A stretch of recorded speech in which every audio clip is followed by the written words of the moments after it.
ಎಲ್ಲರಿಗೂ ನಮಸ್ಕಾರ. ಯೋಗಮಯಸ್ಕರ ಯೋಗ ಚಾನಲ್ಗೆ ನಿಮ್ಮೆಲ್ಲರಿಗೂ ಸ್ವಾಗತ. ಇವತ್ತು ನಾವು ತ್ರಿಕೋನಾಸನ ಮಾಡಿ ಹೇಗೆ ಅಂತ ನೋಡ್ಕೊಳ್ಳೋಣ.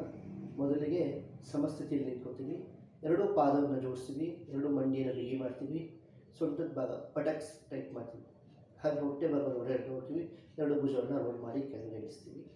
ದೃಷ್ಟಿ ಮೇಲೆ ಇರುತ್ತೆ. ಅಲ್ಲಿಂದ ಎರಡೂ ಕೈಗಳನ್ನು ಸೊಂಟ ಕೊಡ್ತೀವಿ. ಶ್ವಾಸವನ್ನು ತಗೊಳ್ತಾ ಬಲಗಾಲನ ಬಲ ಪಕ್ಕಕ್ಕೆ ಒಂದು ಕಾಲ ತೊಗೊಳ್ತೀವಿ, ಪಕ್ಕಕ್ಕೆ ತೊಗೊಳ್ತೀವಿ, ಬಲ ಪಾದವನ್ನು ಬಲಕ್ಕೆ ತಿರುಗಿಸ್ತೀವಿ. ಹಾಗೆ ಅಪ್ಪರ್ ಬಾಡಿ ಇದೆ ಅದನ್ನು ನೇರ ಮಾಡ್ತೀವಿ. ಭುಜವನ್ನು ಹಿಂದೆ ತೊಗೊಳ್ತೀವಿ, ಹೊಟ್ಟೆ ಒಳಗೆ ತೊಗೊಳ್ತೀವಿ. ಶ್ವಾಸ ತಗೊಳ್ತಾ ಬಲಗೈನ ಮೇಲೆ ತೊಗೊಳ್ತೀವಿ.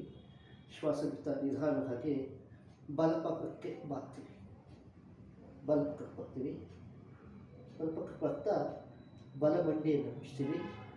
ನಿಧಾನ ಇನ್ನೂ ಸ್ವಲ್ಪ ಬುಕ್ಕಿ ಬಲ ಹಸಿದ ಬಲಪಾದ ಇಟ್ಕೊಳ್ತೀವಿ. ಸೊಂಟದ ಭಾಗ ಮುಂದೆ ತಳ್ತೀವಿ. ಸ್ವಲ್ಪ ನಿಧಾನಕ್ಕೆ ಶ್ವಾಸ ಬಿಡ್ತಾ ಬಲ ಮಂಡಿ ನೇರ ಮಾಡ್ತೀವಿ. ದೃಷ್ಟಿ ಮೇಲೆ ಬರ್ತೀವಿ, ಎಡಗೈಯಿಂದ ಮೇಲೆ ಚಾಚ್ತೀವಿ. ಇದಕ್ಕೆ ತ್ರಿಕೋನಾಸನ ಅಂತಾರೆ.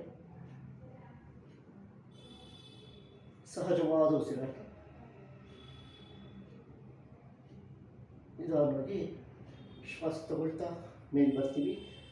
ಕೈನ ಎರಡೂ ಭುಜದ ಪಕ್ಕ ಚಾಚ್ತೀವಿ.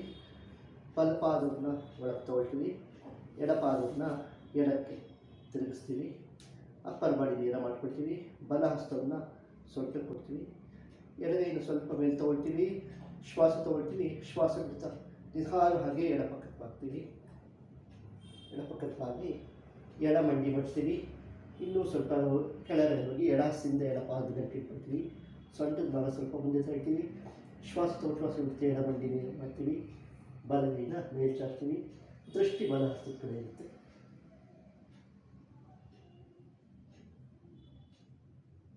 ತ್ರಿಕೋನಾಸನ, ಇದಕ್ಕೆ ತ್ರಿಕೋನಾಸನ ಅಂತಾರೆ.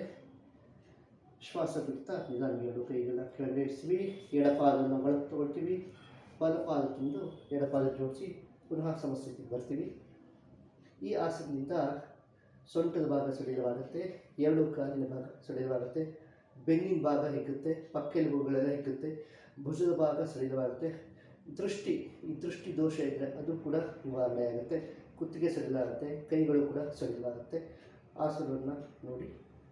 ನಮಸ್ಕಾರ.